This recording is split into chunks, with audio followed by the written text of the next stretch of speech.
Today's topics, yesterday's promise, tomorrow's future. Let's dig into it all on today's episode of The Brothers.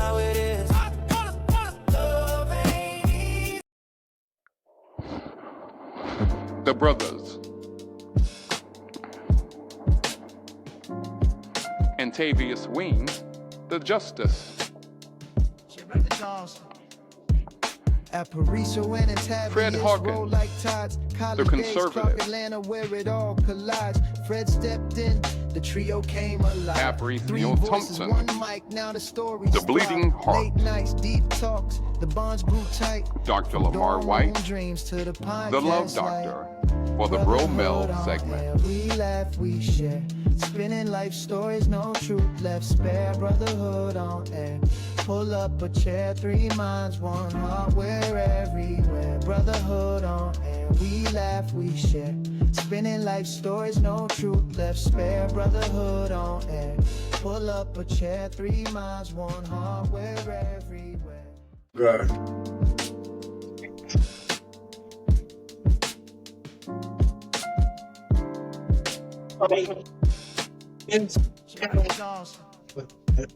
Aparicio and Antavius roll like tides. College days, Clark, Atlanta, where it all collides. Fred stepped in, the trio came alive. Three voices, one mic, now the stories thrive. Late nights, deep talks, the bonds grew tight. From dorm room dreams to the podcast light. Brotherhood on air, we laugh, we share, spinning life stories, no truth left spare. Brotherhood on air, pull up a chair, three. Welcome. It's done. It's done. It's here. After all this time. Oh, man. Ladies and gentlemen, brothers and sisters, we are live. In studio.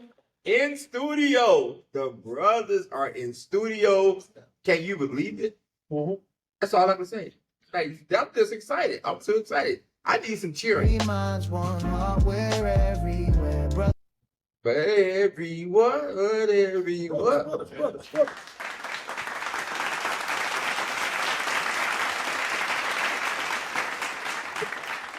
Somebody play our part because he be waiting on his part. Yeah. Oh, y'all know a part. Wait, you talking about the thing you say? Brothers. Yeah. That's the other one, though. That's the other one, though. You talking about this one?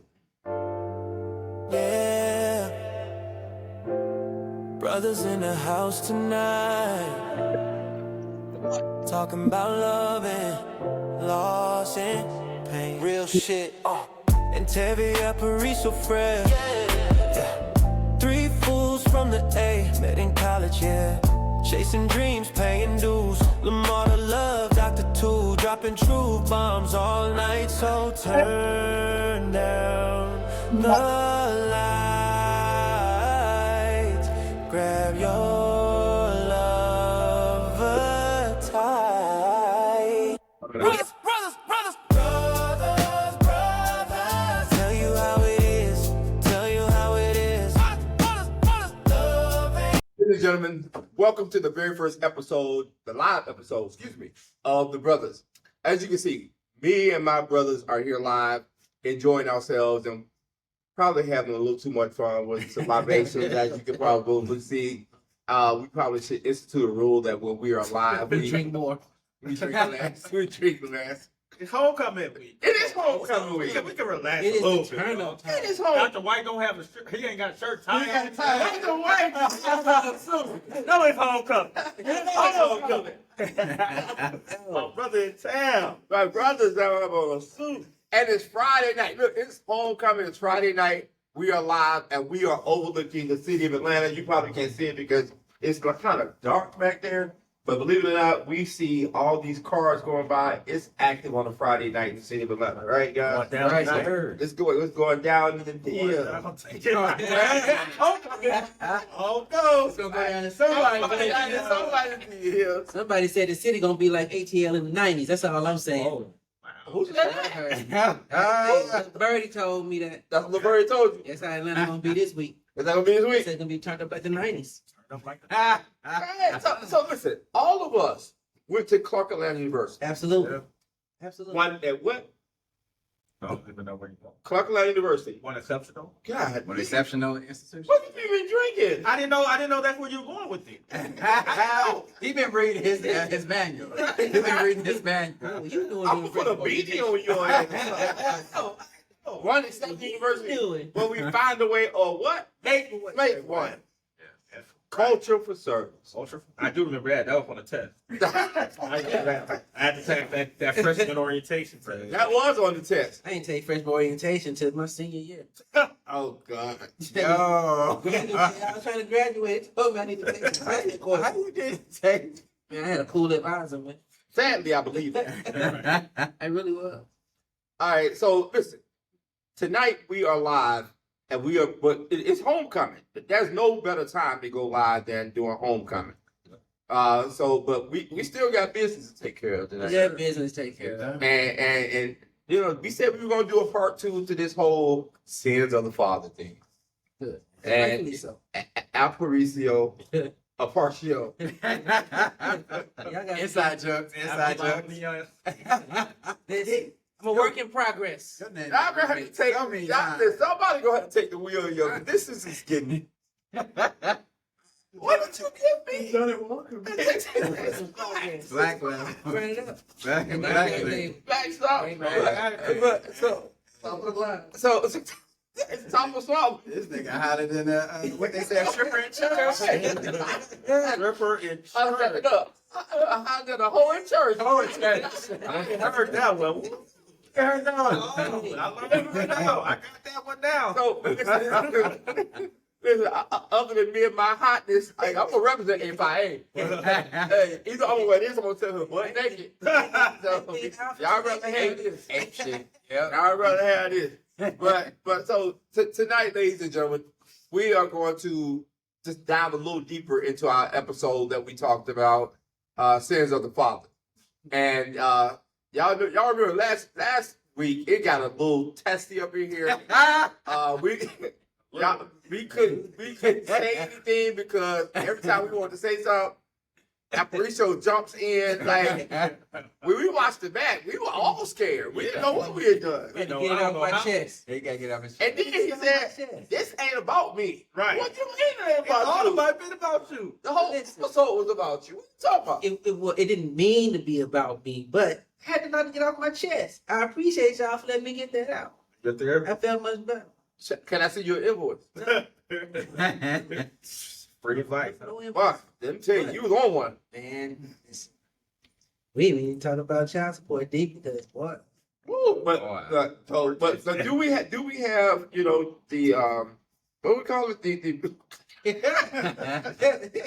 That Johnny Walker. That's some good coat. That's right. That's a real good coat. That's a really good coat. Man, I ain't but a lot of these people. Y'all done got me drunk in here, and then y'all let me do this show. We got Bro Mail coming up. Do we have Bro Mail, friend? Hot topic. Hot topic. You want to end the show already? You trying to get the homecoming already? Homecoming. All right, we got hot topics today. Do we have a hot topic? We do. Yeah, we we do. do. All right. There was a couple of things that came out this week. So it's hard to, I always say that every time we do a hot topic, but today, I know everyone has heard about, if you had anything, you heard about this gambling going on in the NBA. I follow the NBA I'm a Laker fan, diehard Laker fan, sir. and we're always about integrity. Atlanta Falcons.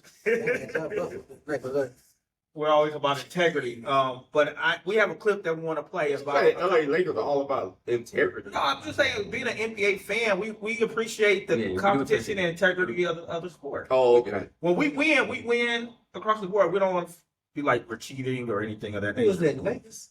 Yeah. Are you serious? Yeah. You serious? That the Lakers believe in integrity. This ain't the Phil kid. Jackson. Why I let it don't know about that. This ain't the Hawk. Championship organization. Championship organization. We do not raise any banners, but championship. I'm not going there this time. I'm gonna give you a pass. Y'all open drinking, but we ain't gonna play that game like the Lakers is all ethical. But tell me about this clip. All right, so I'm gonna introduce a clip. It's gonna have some commentary from Charles Barkley and that crew, Ernie, and they're discussing what happened today with the scandal. So we can play the clip. All right, let's do it. Tell me what's your hot topic? Got me hooked like I can't stop it. Every word, every drop it. Feels like love, feels like love.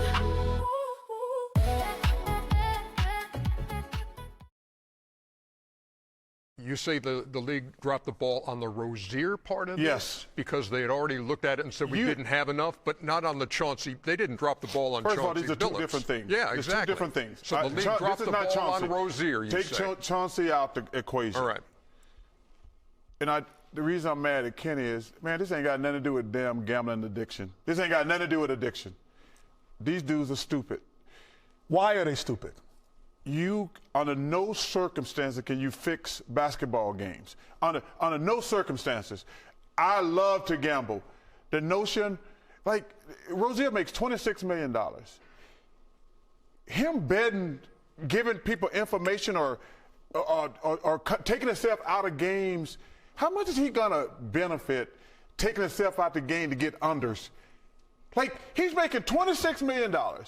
The notion he gave, how much of these guys he gave a head up, he took himself out of games on prop bets. How much money is he gonna make? Well, if he did that, you're proving my point. What do you mean? That means that's that not it's an addiction. illogical thought process. If you're making $26 million to try to win 50,000, like that's illogical. So that you're proving my point. No, It that's is not an addiction. That's stupidity. The same reason someone goes and uses drugs when they're in the NBA. Hey, drugs are addiction. So there's no gambling addiction? No, yeah, they are gambling addiction. But the notion that you're trying to make sure these guys being addicted, you can't fix basketball games. You cannot fix. Like I say, this is separate from Chauncey. But the notion that guys are making all this money and giving information, come on, man, stop that. Ain't got nothing to do with addiction. That's just total stupidity on these two dudes' part. Whoa. What say you? Now, listen. I noticed Shaq was incredibly quiet. Did y'all notice that? Yeah. What's that about? I don't know, I ain't messing with I Shaq. think Shaq told up, and you see what he did to Kevin Hart. I'm not yet. Well, he banged Kevin Hart out on that cab. No, did he? No. Hey, no, he all did he, Kevin Hart. Oh, shoot. Yeah, I ain't saying nothing about Shaq, man. That dude like Andre the Giant to me. Hey. 5'5". Hey, Shaq was quiet like I was on last week's episode. Ladies Shaq. I know about Shaq. Ladies Shaq. Don't put me in I pick my battles. All right. I pick my battles. So I ain't got nothing. Man, I don't even come up to Shaq's shin. But I do have a question, though. I think they raised a good question. Is gambling an addiction? Or is it? Of course it is. It can be, Okay. yeah. Or was it stupidity? What do you guys It was think? both. I believe it's an addiction and it's stupid at it. Wow. It is stupid. He's making millions. And you're going to do that for thousands or hundreds of thousands? It doesn't even make sense. So because it doesn't make sense, that's why Kenny was saying it's an addiction. Yeah, right. Because it doesn't make logical It doesn't sense. make logical sense. Unless she was going to make 100 million, then... Right. We don't know the numbers behind it, but We don't, but still, yeah. he just blew a game from what it came out. Well, like he's blew his whole career because he's gonna, if it's true, he's never gonna be able to play ball. He's not about to get this 20. Huh? It was a lot of people. They said, Like 5 or 6 people. yeah, it was homeboy that played with LeBron. LeBron, yeah, they said that he gave some help, some injury injuries. report. Yeah. Yeah, so I don't think it ain't so much of them gambling, it's them throwing the game. You know what I'm saying? Like Yeah, you're taking yourself out of the interpreting the game, you fixing it so people Yeah, can you're win. fixing game. I think that's the issue. They got a different take. Okay. I mean, addicted to the man. My take is these are gentlemen who make billions, 26 million, right? Yeah. Don't y'all think? I mean, all of y'all are therapists. Y'all have thought about this is power. Yeah. This is them being able to control some aspect of their lives. But you get in the NBA, you don't control your life once you get on hardwood. Yeah. You don't even control your life when you're off the hardwood. So this is them striving to maybe control some aspect of their lives. I believe Yeah, you know that contract you signed. that true. I have another take on it. As athletes, you're competitive. I think from day one, they've always been competitive they've been the best at what they are from day one. And then when you get to the NBA, you're no longer the best, right? But you still want to be number one in something. And I think this lends to that competitive nature. Like I'm better, I can do it, and you can't. I think pride and ego goes into some of this. Like I can't get caught, or how would they ever catch me? Things of that nature. I'm gonna help out the homie in the hood. He don't know, and then the homie in the hood probably start talking to everybody else and start Who snitched? That's what I want to know. Somebody They lost though.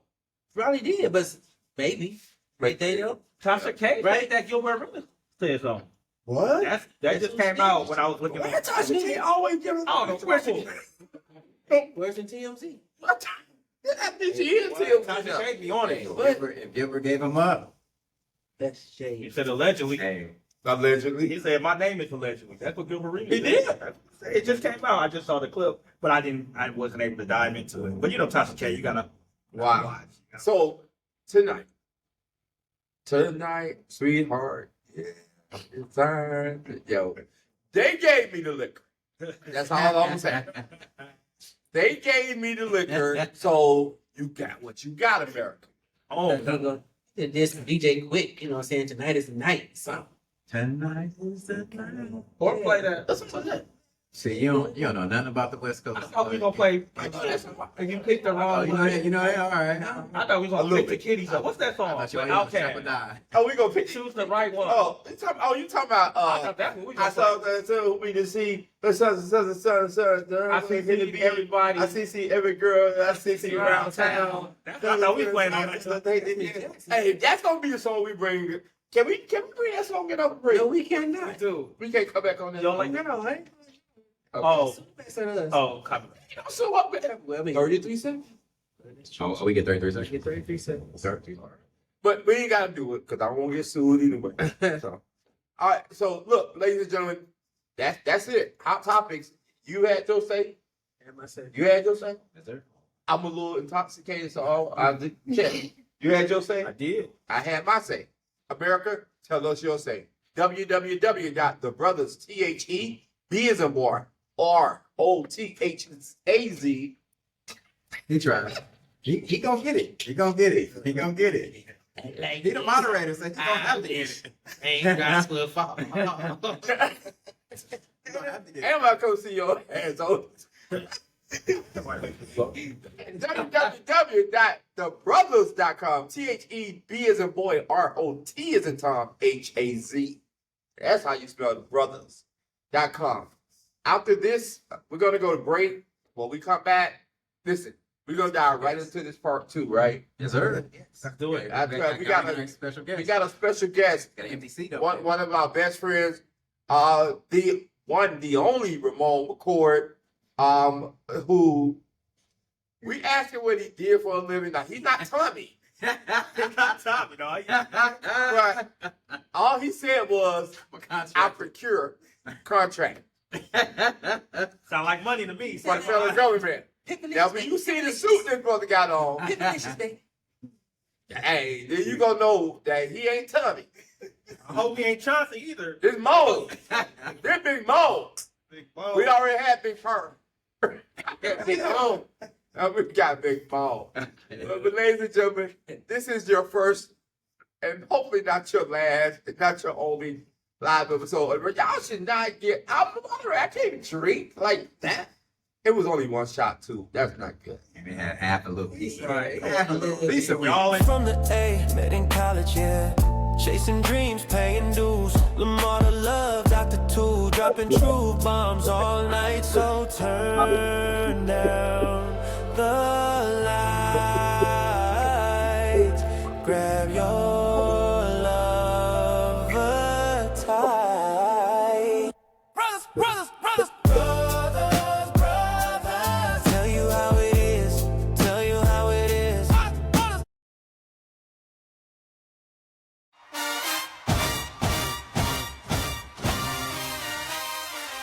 It's no secret. There is no place in the world like Clark, Atlanta. And no matter where alumni are across the globe, when October rolls around, the legends come home. What if we made homecoming even bigger? What if we tripled the number of tents available? Space for everybody. Block off Beckwith Street. More room, more ways to celebrate the way you want to celebrate. I'm talking space for every alumni. And we're raising the bar on safety and security. This is more than a tailgate. This is CAU homecoming, reimagined. And trust me, you don't want to miss this one. There's no place like home.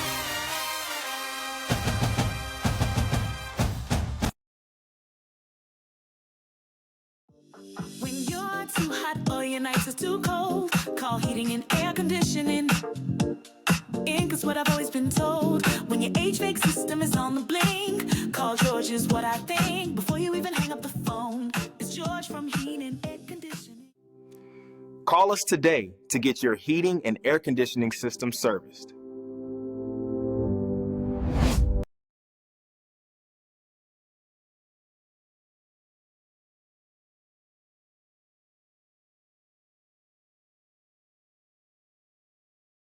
To the podcast like Brotherhood on air. We laugh, we share. Spinning life stories, no truth left spare. Brotherhood on air. Pull up a chair, 3 minds, 1 heart. We're everywhere. Brotherhood on air. We laugh. Ladies and gentlemen. It is Johnny Walker. Ladies and gentlemen. Ladies and gentlemen. House. All right, so ladies and gentlemen, we are back. Thank you so much for joining us. We have an incredible topic tonight. We know it's incredible because you liked it so well, we decided to do it again. It's a part 2 of our episode on sins of the father. And last week, you will recall that several of our brothers got into an engaging dialogue about being a father. But not only being a father, but being a black father, I think, is a little more unique than any other fatherhood. So we decided to just keep this thing rolling and decided to bring in one of our very best friends, who's also a father, to kind of talk about why we're here, what we're going to do, how we're going to talk about this thing, and to dig a little deeper. So our guest tonight is Ramon McCord, and I wanted to say the honorable. I can't say the honorable. I say the honorable. I mean, he's honorable. I can say the honorable Ramon McCord. The honorable Ramon McCord. So, and although he's not one of the brothers, he is a brother. So, and so let me tell you, this brother graduated in 1999. Before Prince even hit that butt from Georgia State, and went on to get a master's degree from the Keller School of Management. So we're excited. He is a procurement contractor. Todd, he tells me to use. That's what he got here. But if military folks start talking about their contracts, Right. Oh, hey. They be having shell companies. The reason I asked how I said that right, because I felt some heat on the back of my head. Dark air window. I didn't want it to be the little red dot. But this brother is a procurement contractor with the United States of America. So without further ado, we're going to ask you to join us in welcoming our brother, the one, the only, Ramon McCord. Yeah. Oh, dear Mo.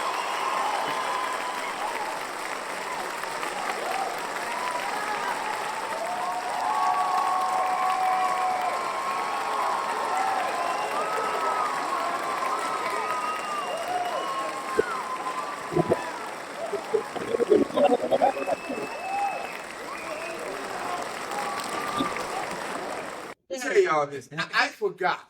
I was derelict in my duty to say that this brother is a member Say it again.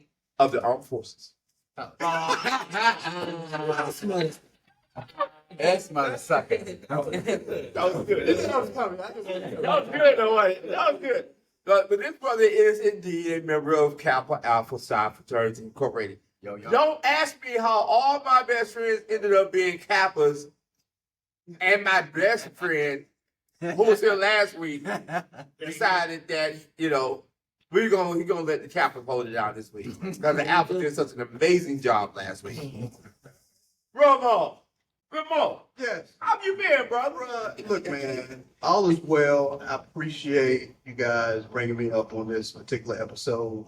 I think I have something to provide, some information to give because I've been a father. My daughter's 32 years old. Yeah. Wow.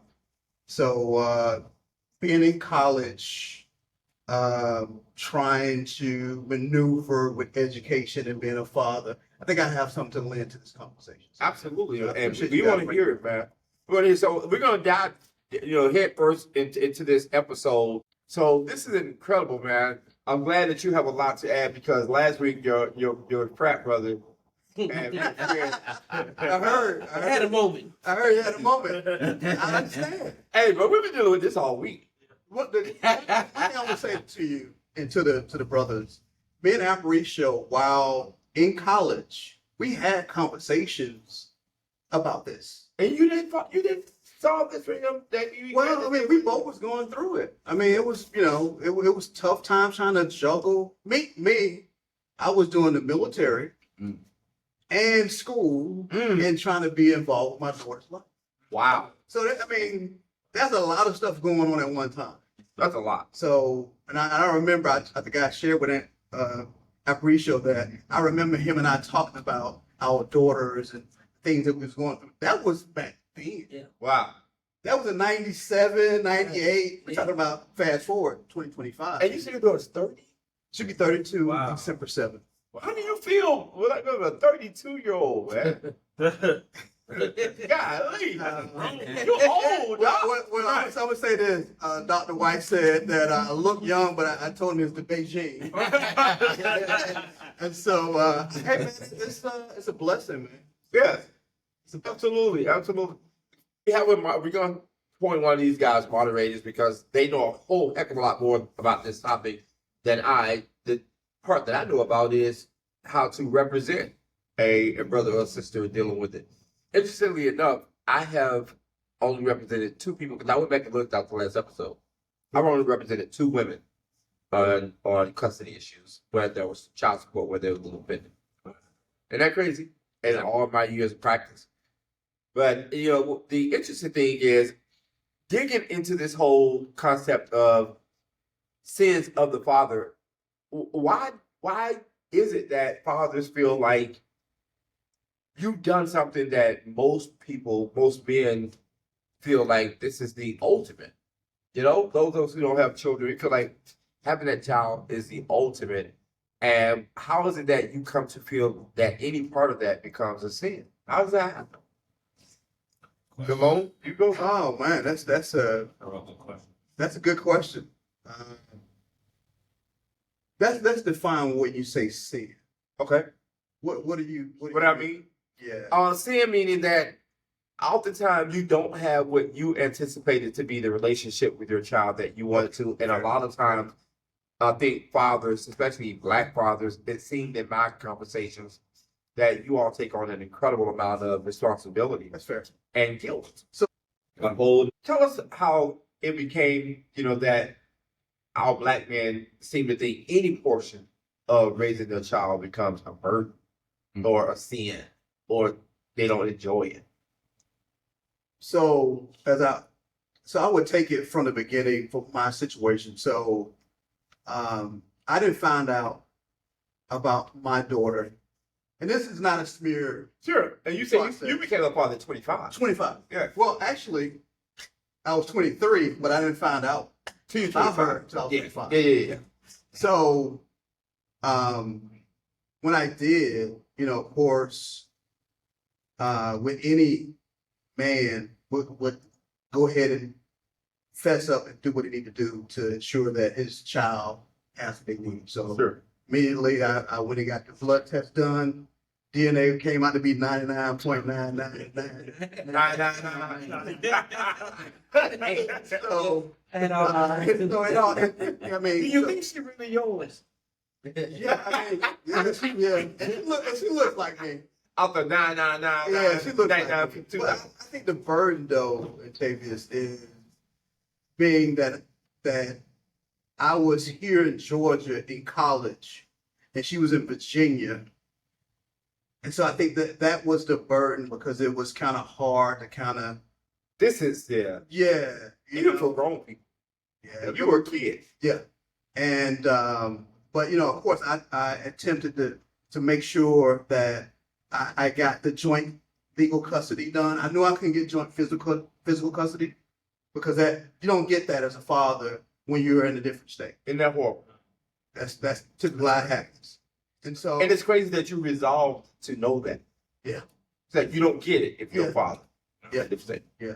But I did the best that I could what I had at the time. Mm-hmm. And so I when you say a sin, there's a burden for fathers, or black fathers, or whatever it is, because there are other environmental factors and other policies that kind of keep fathers away. But the crazy thing about it, CDC in 2013, CDC put out a report that said that black fathers are the most involved fathers. Really? Out of all.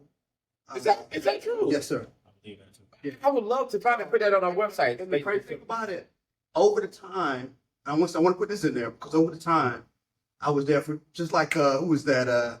Outkast. I was there for graduation. Miss Jackson. Yeah, Miss Jackson. Same thing. That's your favorite song, right? Well, I know Miss Jackson. So yeah. Sorry, Miss Jackson. I am for real. I know Miss Jackson. A lot of fathers are in that situation, man. You know it? Wow. That's crazy. Anything from the I got a question. I'll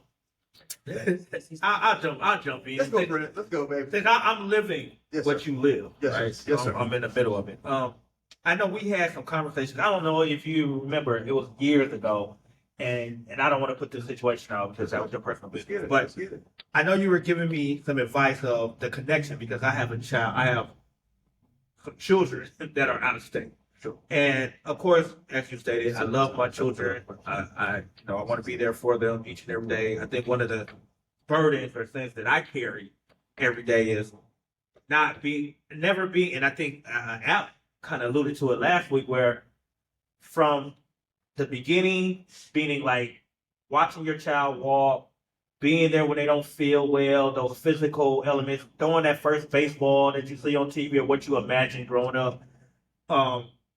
And it draws a disconnect. How can you, or is there anything that someone that went through your situation, is there anything that we can do to create or build a bond with our children that are out of state? Man, I'm glad you said that, Fred, because that's a question that I love to answer because sometimes, and not all women, I want to make sure I put that out there, but some women tend to sabotage that relationship that you may have with your daughter or your son. So there were times in my situation where I would drive, and again, this is not a smear tactic, but I'm just saying, just in general, when I would drive to so Georgia and Virginia, the halfway point is Greensboro, North Carolina. Okay. So the plan was to meet the mother in Greensboro, North Carolina. But there were several times that she didn't show up. And you went wait a minute. Yes. You went with the expectation that your baby will be there? Drove to Greensboro, North Carolina, waited, called, nowhere to be found. Here's the other thing. When she would come to Georgia and spend time with me, I would have her after her 4 weeks of being in Atlanta, I would have her to write a summary of everything that she did. Oh, cool. Right? And so when she would leave, because it would take, the thing is, the first week it would take her time to get used to me. So you got to acclimate. The next week it would take time to get used to family. Yeah. And then the next time, the next week, she's trying to understand everybody else. And then the fourth week she's gone. So when she get back to Virginia, all that is erased. Mm. So to answer your question, Fred, it depends on the woman that you have the child with. That's why it's very important, man. As a young man, you can't just be loose with your seed. But the thing is, if you're able to have a conversation with the woman that you have a child by, and she understands that child gets both processes, man and woman understanding, you got a well-to-do type child. But some women and some men, for that matter, it's 50-50. I don't say 50-50. But I think if you have that with a person, then you're good. But if you don't, This is the way. right now I don't have a relationship with Yeah, and on tonight we decided that we will, dressing our set for our very first live episode. We trying to figure out like what do we do? We put the brothers up, we put big signs to the brothers, and so we talked about it. We said we're gonna stay true to what we're talking about tonight. So above your head, you'll see a sign that says "Oh baby," because a lot of people don't. And we put blue for boys. Yeah, we did it. So we men. So ain't no pink in here tonight, except for all this Kappa pink. Oh. but I find it very interesting. It's just as though, in my experience, men are treated as a spare. That's the word, a spare parent. When Princess Di had her sons, I remember her. I remember hearing someone tell me that she yelled in an argument at her husband at the time and said, "I've given you an heir and a spare. Leave me alone." Right? I've given you an heir and a spare. Because what I've read is that Prince Harry really was looked at as spare parts in the event that Prince William needed. Right. Right. That he was looked at, and that she would work so diligently to make sure that they were treated equal. Yeah. And in this environment with a mother and a father, who works to ensure that fathers are treated equally as mothers? Who does that? It's the judge's responsibility. Is your experience that they don't? If I may, Are we speaking honestly? if I may, I think that there was a gender war that's been happening, and I'm sure that the gender war is starting to subside, because I think us as a people are starting to realizing what's going on in America as far as leadership in the government or whatever it needs to be, and the best way for us to move forward is to be with each other. I think that, I tell you this, that I think laws need to kind of change the no-fault marriages. This is me, because it's easy to, when you get into a marriage and it's easy to get out. So I think that has a issue, I believe, but I think laws kind of need to change to kind of right the ship a little bit. So you don't think it should be so easy to get out of a marriage? No. Because I think that who has more to lose when that happens? Yeah. It's so interesting that you say that, because I have a friend of mine who's a judge who said that he believes that marriage licenses should be treated like any other license. Like after 4 years, they expire, and you have the opportunity to renew. I like that. If you decide to renew. Yeah. But that speaks against your edict that you shouldn't be so easy to get out. Yeah, 4 years, if you're like, okay, we got about 6 months left in this thing. What we gonna do? We're not gonna exercise the option. How about that? We're gonna call it a day. We got to call this thing. So if you had the opportunity in your not current relationship, Aparicio, it's all of my married up here. Is he? Because you'll get married overnight. Here it goes. Friends get married overnight. It's like when he played chapel. It's like the whole last chapel. He left on Friday. He came back to work Monday, and he was throwing up y'all and everything. It's just like that. I don't know about that. I don't know about that. I don't know about that. But would you love love? Would you go for if you had the option? And they had the two boxes. This is a forever marriage or a marriage that you have to renew every 4 years. Which one would you check? Forever marriage. Okay, which one would you check? This ain't gonna be popular. come back in 4 years. 4 years. I'm 4 years. 4 years. 4 years. But that changes the whole definition of what a marriage in my mind is. That's the conservative. Well, conservative. if I may, Fred. And you, a marriage is considered, it's a contract. It is a contract. No, hold on. It's a lifetime contract. It's not just a contract of years. Does it fit in the Bible as a lifetime? the contracts are meant to be broken. That's why they are. But if it's termination clauses. No termination clause. That termination, I don't know if it's in the Bible, but as Antavius so eloquently said, I think in contracts. There are clauses. Hey, if my brother looked at the camera, he said, I do procurement and contract. He wants to make sure the government. I mean, marriage is a contract. It's a lifelong contract. That's what a marriage is. But it's not, because if that's the case, then divorce wouldn't matter.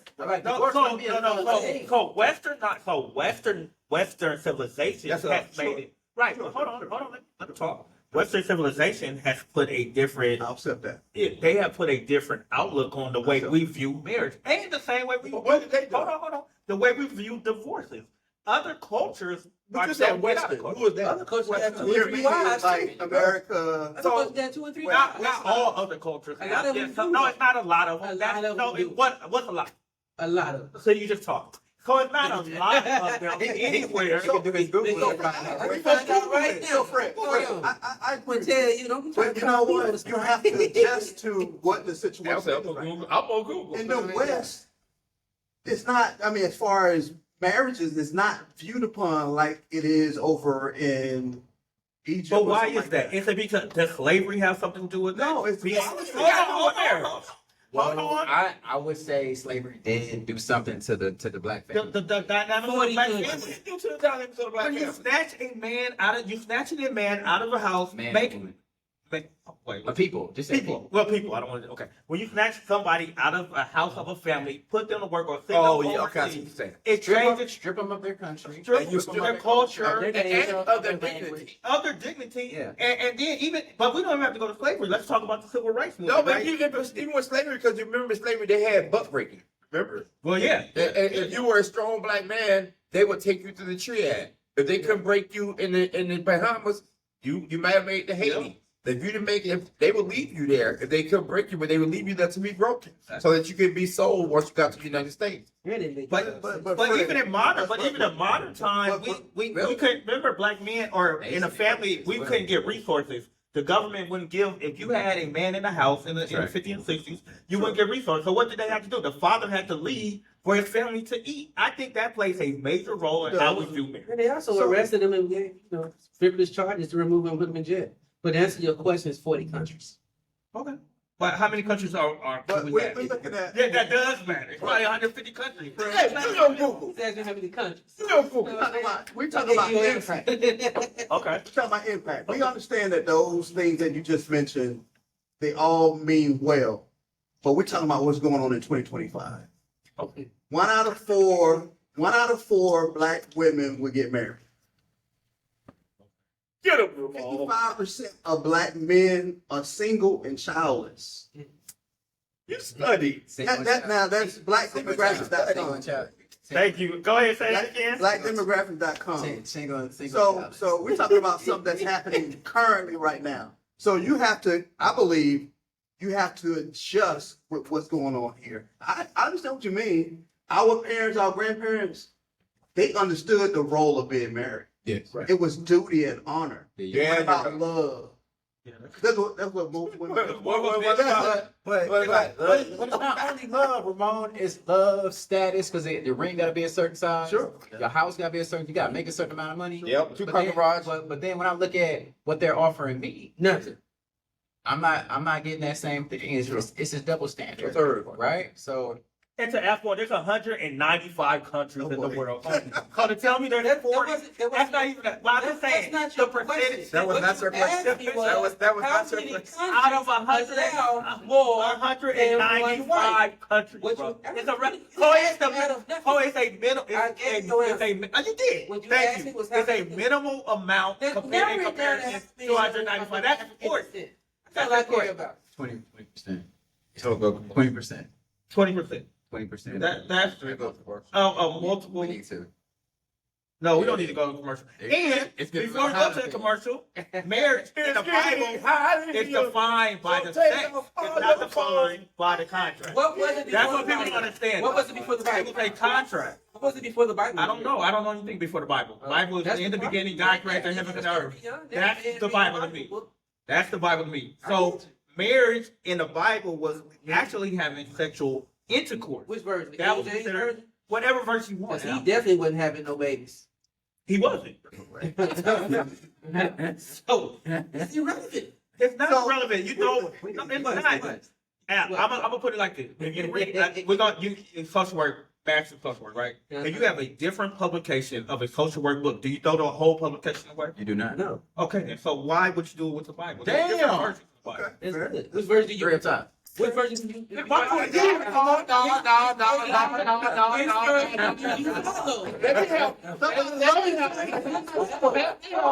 No. Let me help. Go ahead. Because he's talking, you're talking images. The Bible has versions. What he's referencing with respect to literature are editions. That one built on the other. Yeah. The Bible has versions. One, they can take them independently. One has nothing to do with the other. Most instances. But he wasn't willing to Most go beyond. But just they his do Bible. have compare. They do have. You're They absolutely do. correct. Yeah, but you're they absolutely do. correct. But they do have. They do have similarities. different. Yeah, they do have different editions of the Bible. So like the new King James is different from the old King James, right? Why would that change if it's God's word?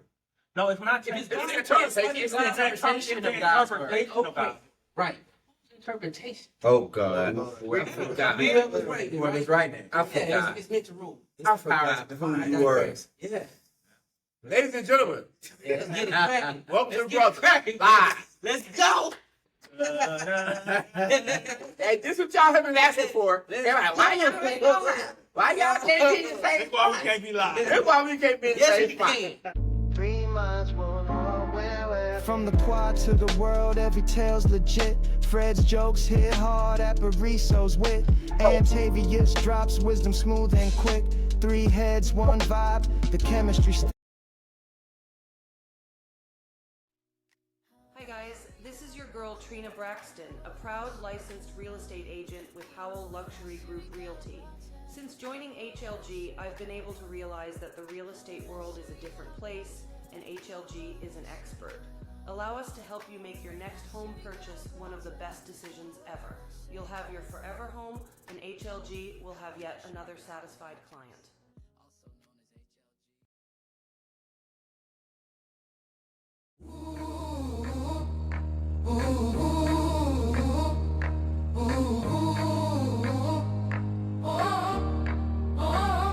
Lights, camera, action.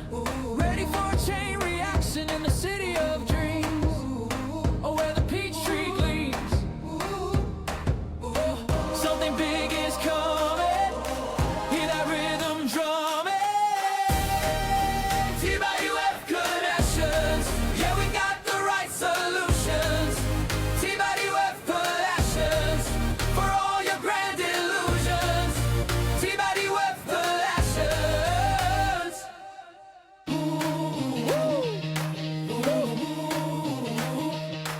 From the set to the stage, turning a new page with a vision so clear, conquering all fear. Something big is coming, hear that rhythm drumming. T-by-UF passions, yeah, we got the right solutions. T-by-UF passions for all your grand illusions.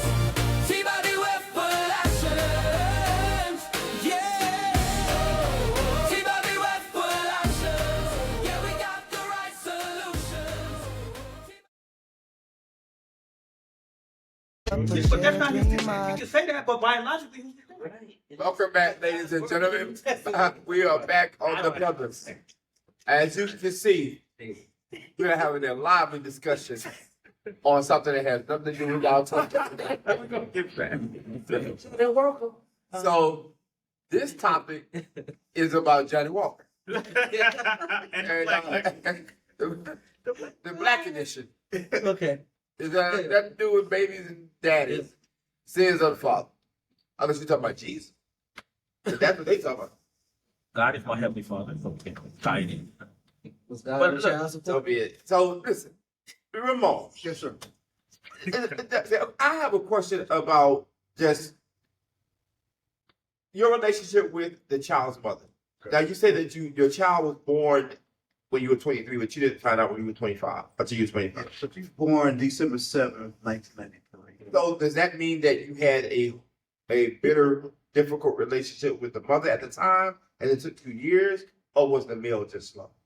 Well, that's a good question. You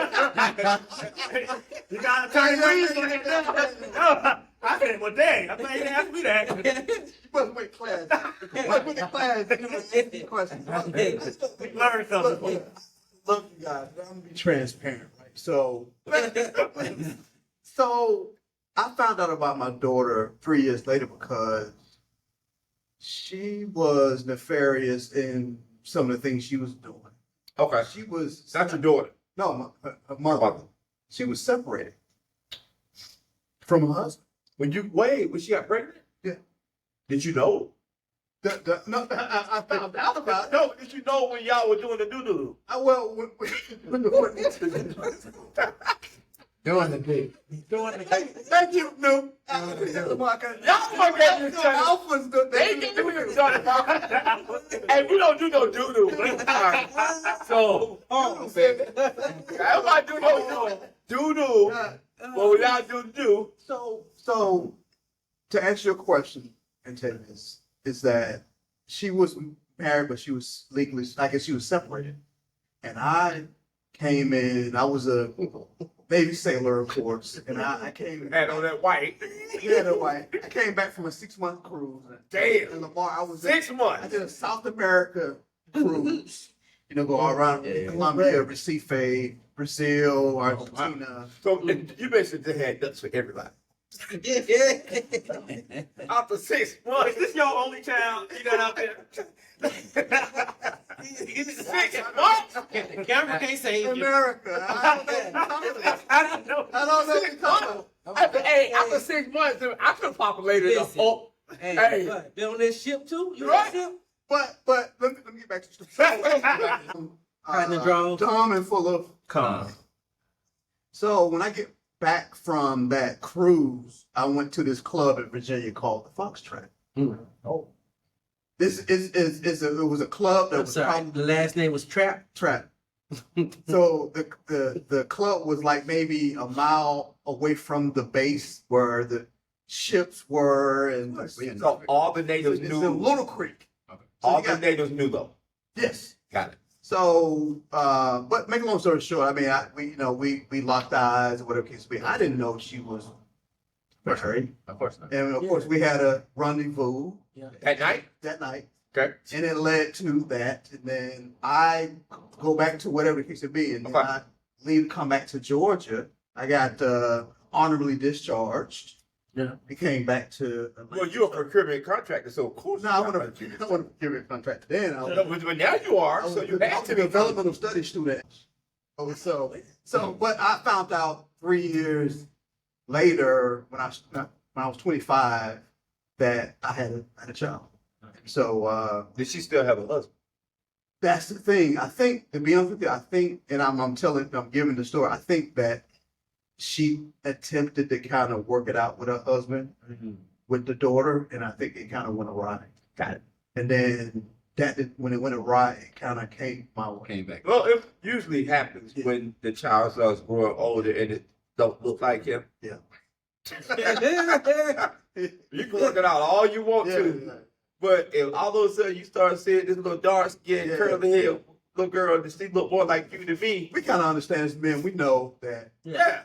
So that's what happened, and so we went from there, and I decided to make sure.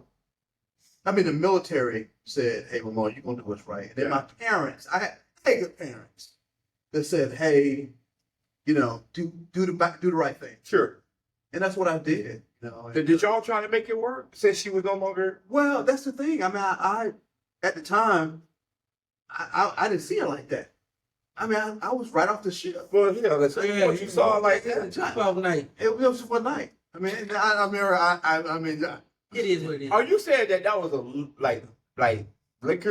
You don't know how many guys get do that. That happened. No, so it wasn't like we dated. You know, I courted her.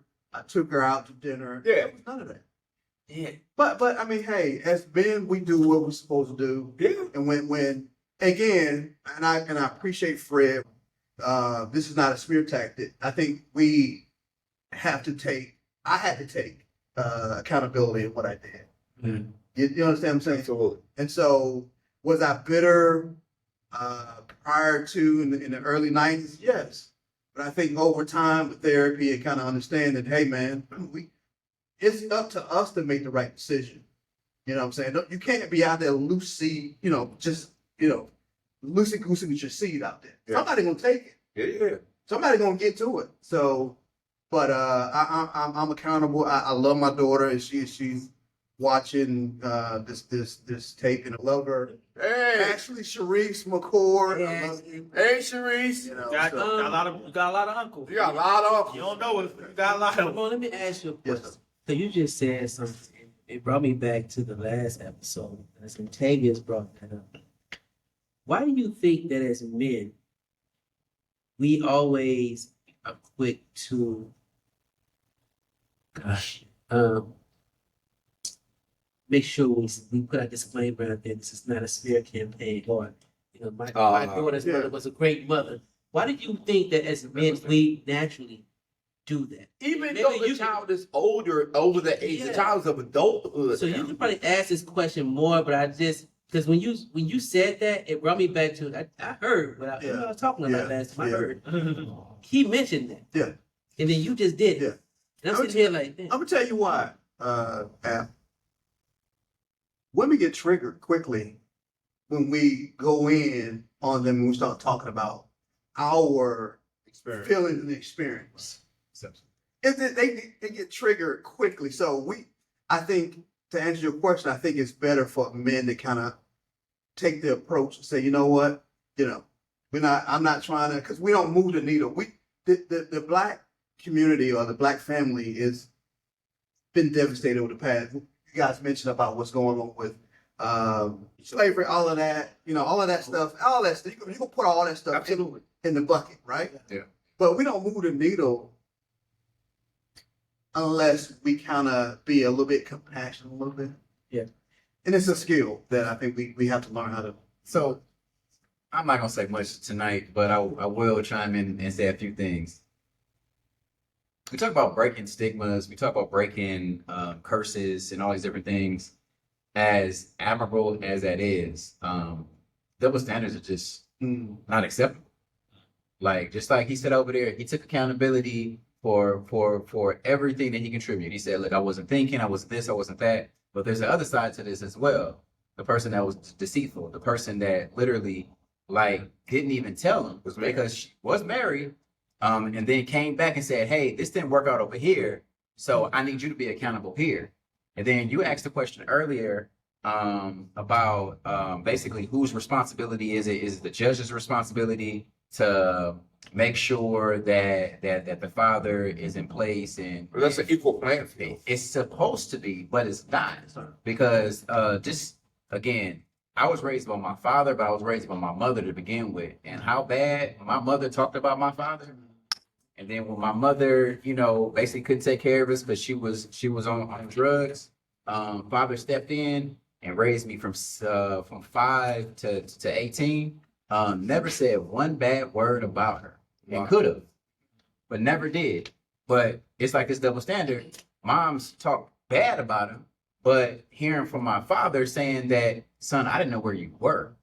Your mother took you out of LA to Fresno, and I had no idea where you were because you don't have any family in Fresno. So I was looking around trying to find you. This was before the internet, before text and all that. Yeah.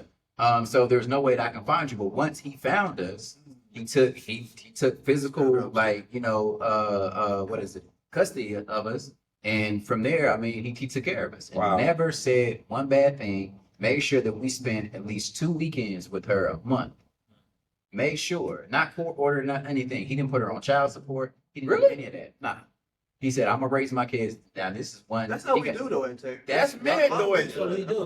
But that's what Ramon did. That is what Ramon His is a did. little different, but I'm saying like men have to stand up and do all these different things. And you talk about slavery, well, let's talk about society. In society, we gotta stand tall. We can't show feelings. Nah, You talk you about saw. therapy. That's something that, again, I'm glad you broke that barrier. Because there are a lot of males that think that we should get therapy, but we should. Yep. So This is therapy right here. Every time I tell y'all, and I hang up from y'all probably know this. I say I love you. Yep. Right. One of my brothers, people who I know was a big brother to me, started saying it to me, and I wouldn't say it, not because I didn't feel it, but it just felt soft. And eventually, I said it back, and we had a conversation. He was like, "Bro, it ain't got nothing to do with being soft or anything. It's about being able to say, I got you. Yeah. I do love you. Yeah. I ain't trying to jump your bones, but I love you. Right? So, and I think that's what happens. Like you said, this is therapeutic. Yeah. We have to find out therapy where we are. Yeah. We find out therapy at the gas station. When we walk past that brother and you walk past him, it's interesting. I always say that white men and black men, we communicate differently, right? When you walk past a white man and he walk past you, the first thing the white man does is this, right? He looks down. That's acknowledgement. I acknowledge you. When you walk past a brother, the first thing you do is do it. You up. Right. Keep your head up. You up. We up, right? That's that's therapeutic, right? You're passing on that kindredness. Yeah. And like Lamar said, women have an incredible language with each other. They do. They teach each other, bro. Yep. Even if their chicks don't like each other. Yep. If it's to come against us, they will get together and we gonna get him together. Yep. Right? When do we do that? Yeah. I think to Lamar's point, I think men, we are, whether we like it or not, we're put in what's called a leadership position, right? Society views men as a protector, as a provider, whether we're doing it or not, that's what they do. So when we fail in that area, everyone, of course, notices it and brings it out of us, right? But when we do it, we don't get the praise that if a single mom who has done like what Lamar Dad did, which is phenomenal, right? Sure. We talking about Lamar Dad, like, dang, that's some dope. Yeah. And it's crazy because there's a lot of men He out get there. child support? Right, he get paid. I'm gonna give him a clap for that. But it's like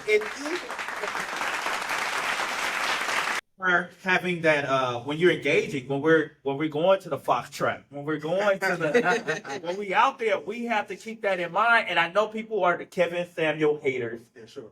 But Kevin Samuel puts a power inside of you and reminds you, hey, you a man. Like you need to remember who you are. Yeah. Don't and I think we kind of lose like. And Lamar, We like Kevin Samuel. Yeah. Oh yeah, It was them two that didn't like Kevin Samuel. He definitely Kevin Samuel. What's up, Right, brother? Right. Exactly. You like Kevin Samuel too? Absolutely. So you on our team, me and Fred. I like him too. But to that No, point, you didn't. I always like Kevin Samuel. Oh, okay.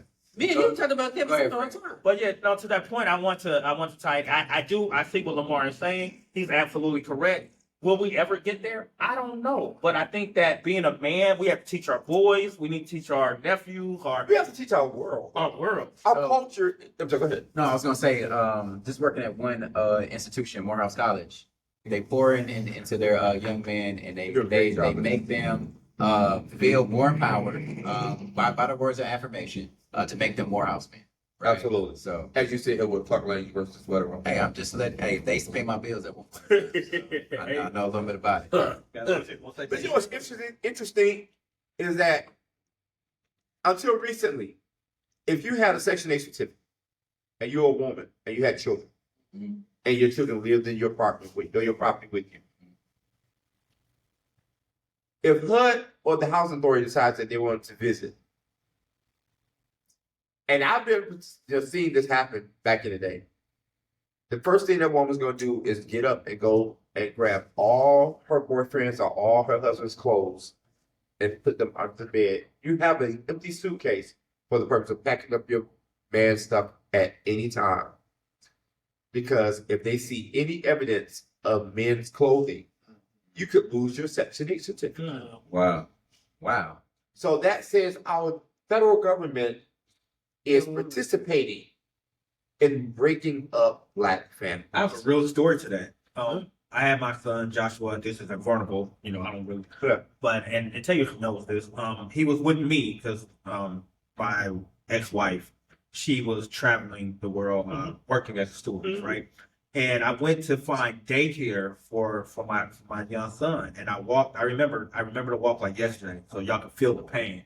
I walked up this hill, went to this daycare. It's still there to this day. It's 24-hour daycare, and they were having this. If you need any type of assistance, we will take care of it, right? Walk in, this lady looked at me and Josh. I had to take my kid because he was with me. Look, she sat me down. She said, "How can we help you?" I said, "Well, I need help. I was in grad school. I had Josh, and we needed help. We needed financial help. I needed him in daycare so I can work." And the lady said, "We don't help men here.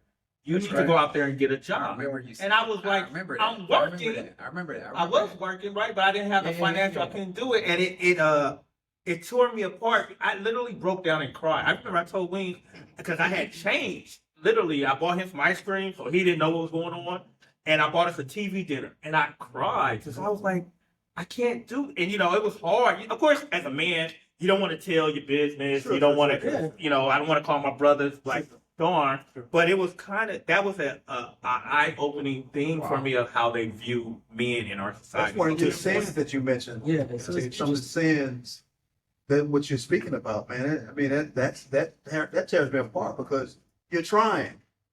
And it's crazy because it's not, sins of the father doesn't always have to mean, I guess, sins that were created or committed by the father. It could also be sins that were committed upon the father, right? This based on the fact that you are a father trying to do your thing. Let me ask you, do you all believe that that the gender of your child impacts your ability to be closer to your child?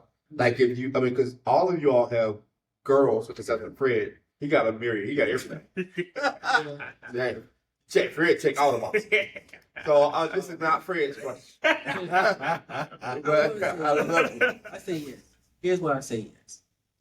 There's a certain point when a woman has a son and people say you can't teach him how to be a man. That's right. And she'll look for men to be involved in that male's life. She'll look for men. Chapel League. Whatever it is. Is there? And a lot of times she do it before she even send the baby to the daddy.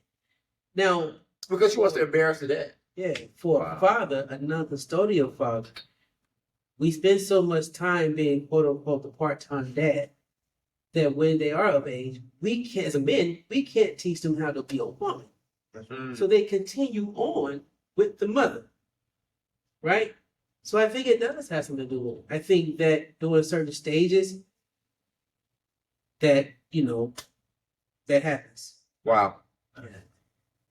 I agree with you, I'm pretty sure. I think I can't raise a woman, a daughter. I can raise a son.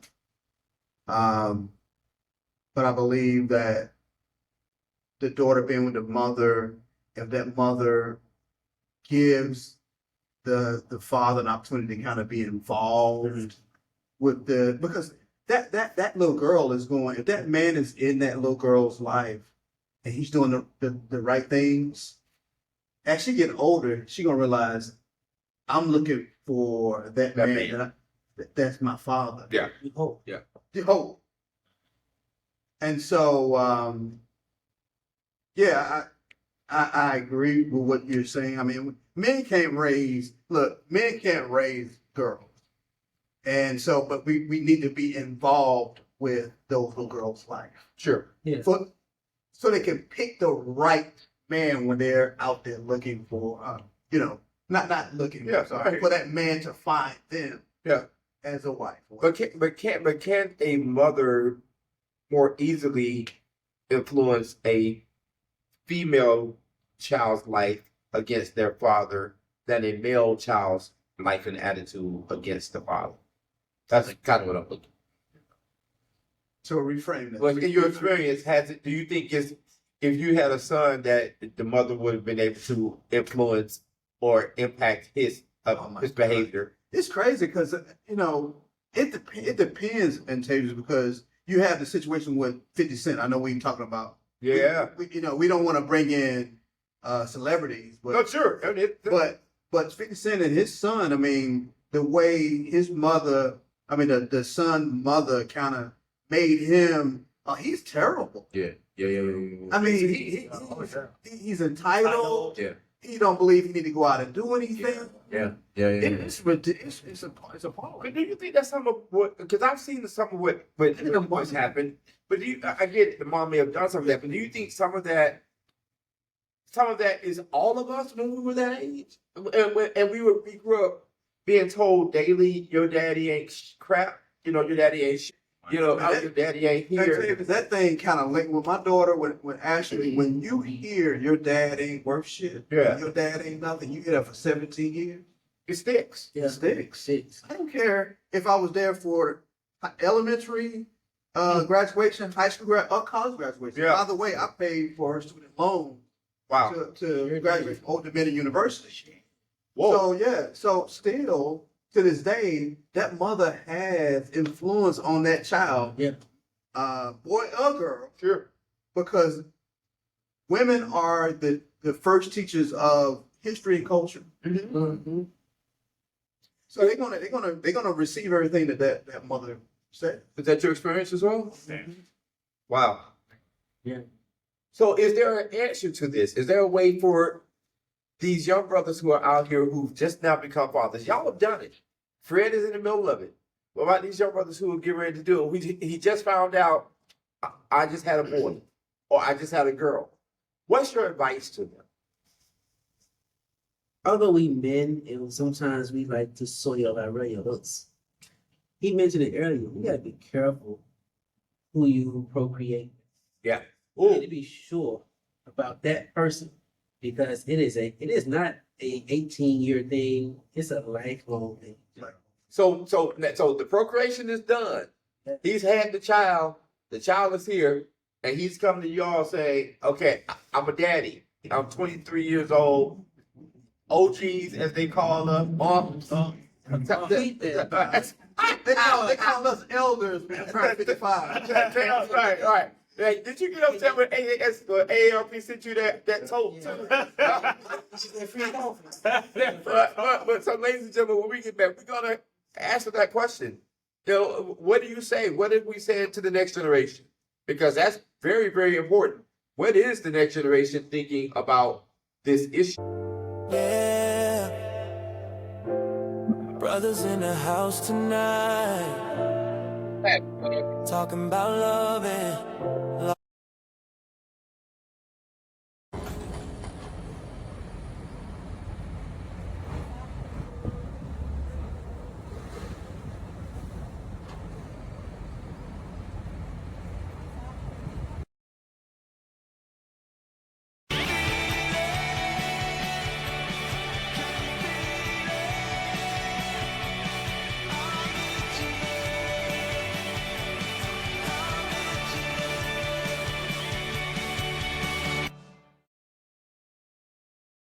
Now the stories thrive, late nights, deep talks, the bonds grew tight.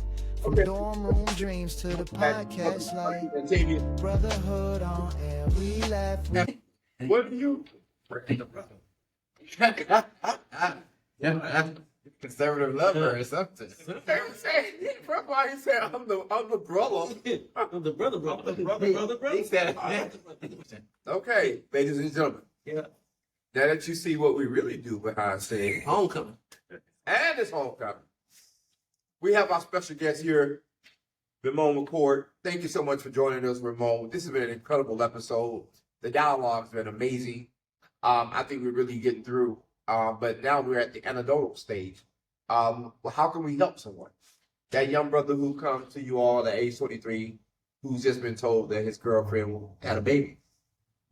What do you all say to him? So Great question, Taylor. So if that brother is a part of one of the Greek organizations, like us, and I was actually a member of Kappa Alpha Psi Fraternity Incorporated.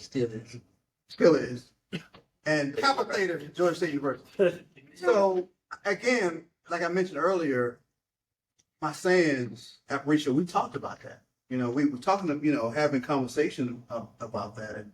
And so I got around, it's incumbent upon that person that's 23 to get around men. Okay. Masculine men. Yeah. That's going to tell him. So no cap.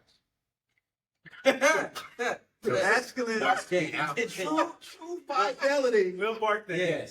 Yes. True manliness, fidelity. Yes. So to be honest with you, that person, that 23-year-old man needs to get around men that are masculine, Kappa, Alpha, it doesn't matter. Sure.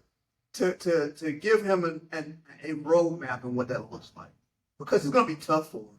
Yeah. But what society is throwing at him, you're always going to be the bad person. And you still got to be a black man. You still got to show up. Yeah.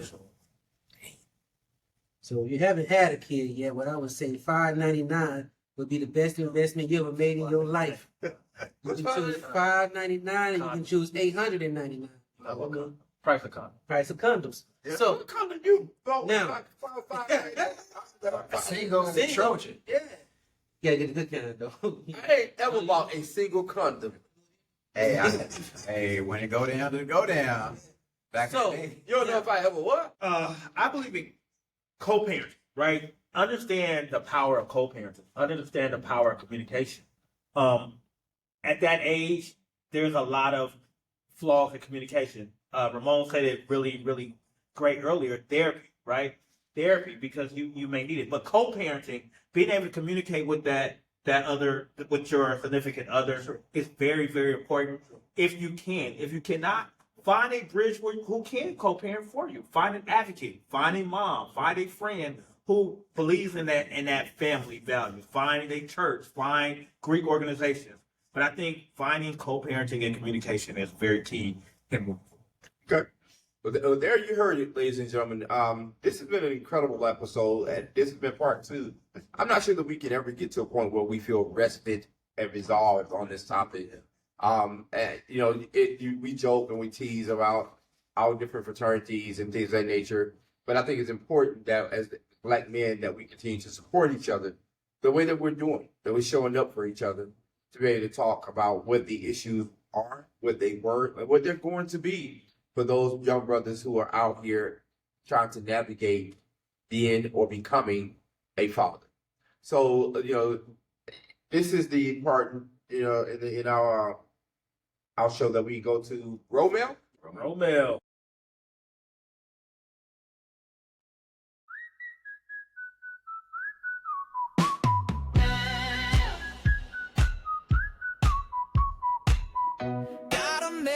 My pocket is burning my jeans. 1,000 little whispers caught in between.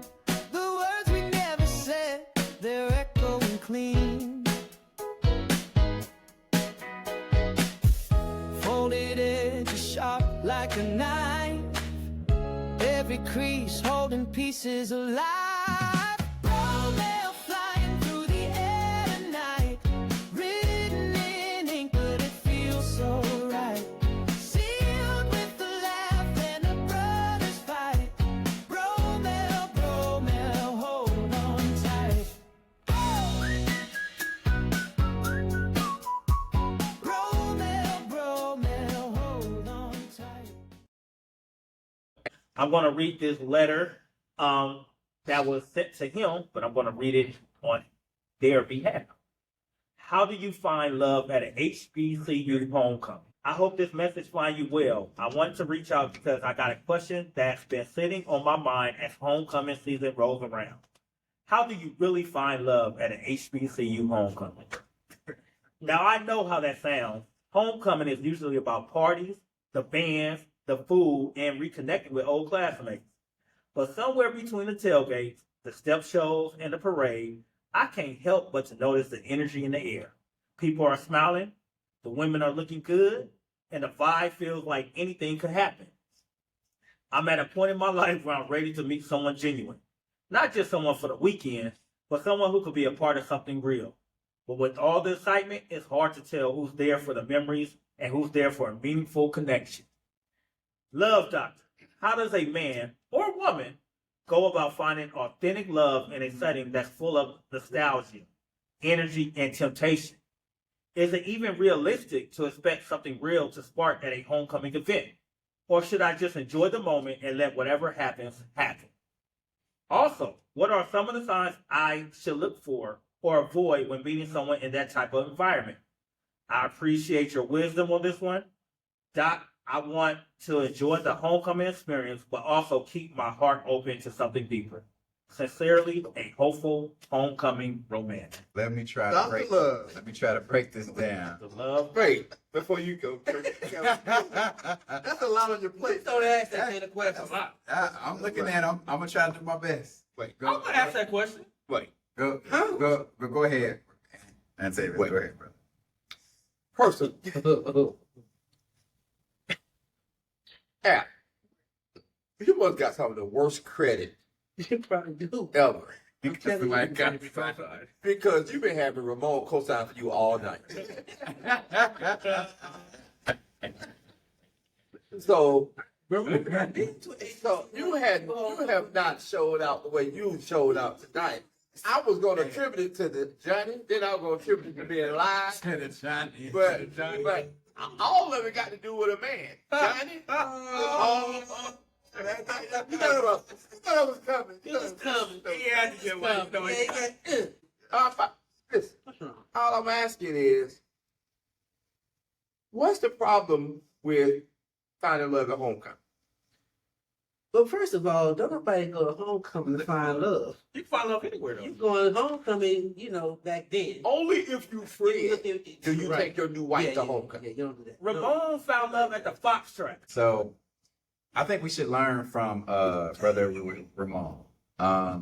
Don't go to homecoming with the anticipation you getting drunk, high, whatever the situation may be, and look for love. Live in that moment, but understand that whatever you do in that moment might follow you home for the rest of your life.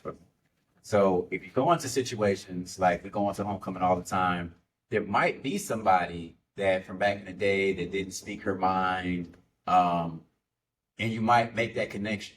I would say make sure that connection is real. You know how you make it real is that you go home with her, but you don't sleep with her, or you don't go home with her. And then you try to build from that point. But if you're going to live in that moment and you go have sex, you don't know if that woman is just trying to get her rocks off or if she's real. So I would say, first and foremost, have fun at homecoming, but do it responsibly. Drink responsibly, go out responsibly, and sleep responsibly. So like my man just now said, get that $5.99. I don't know about $5.99. I know about $39.99. That went up. That's the package.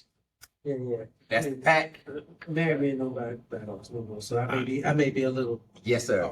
I got you. I just bought me some. So I gotta be protected. Yes, sir. So make sure you protect yourself. Like they said. I appreciate say, man, ain't nobody. Yeah, man. If I come home with a condom, boy, you crazy.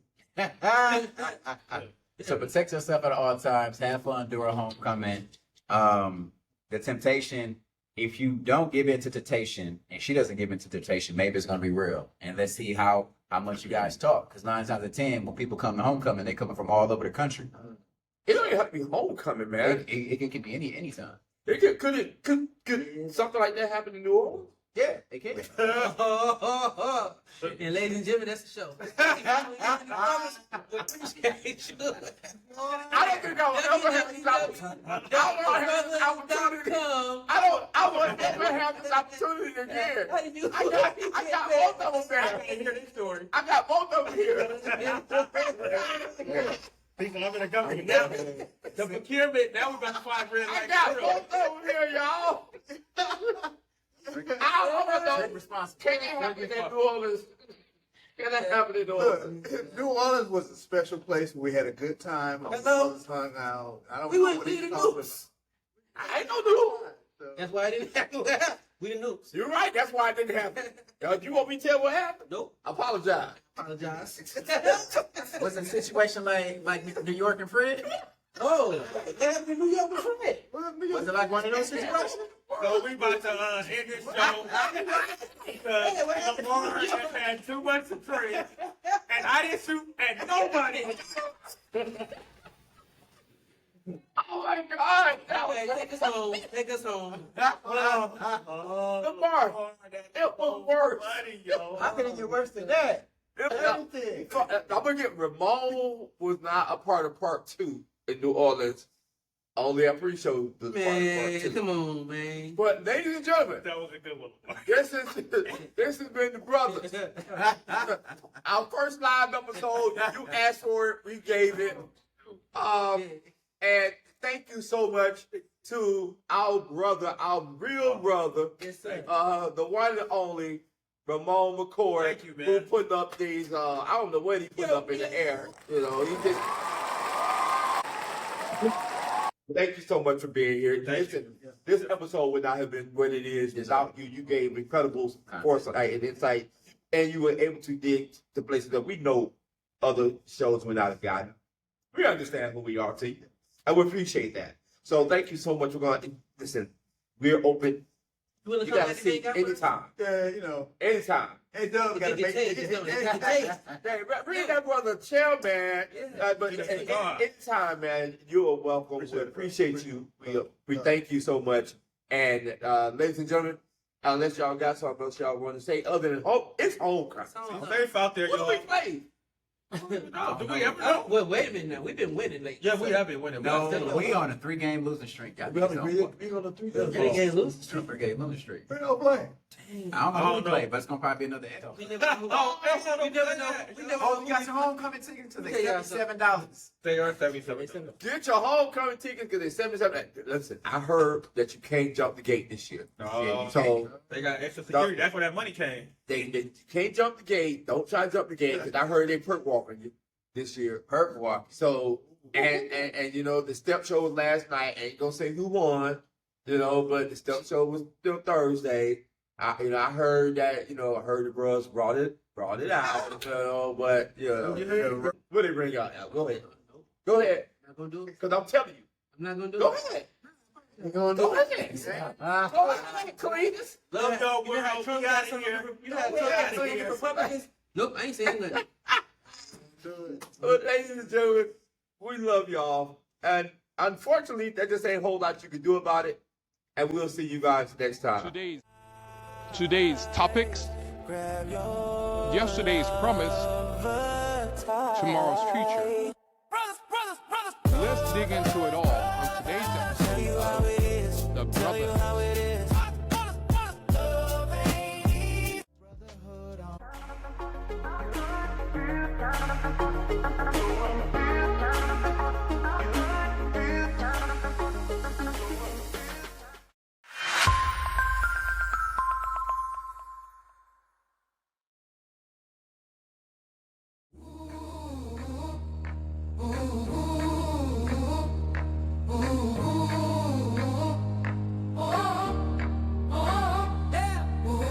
Lights, camera, action. Ready for a chain reaction in the city of dreams. Oh, where the peach tree gleams. Something big is coming. Hear that rhythm drum.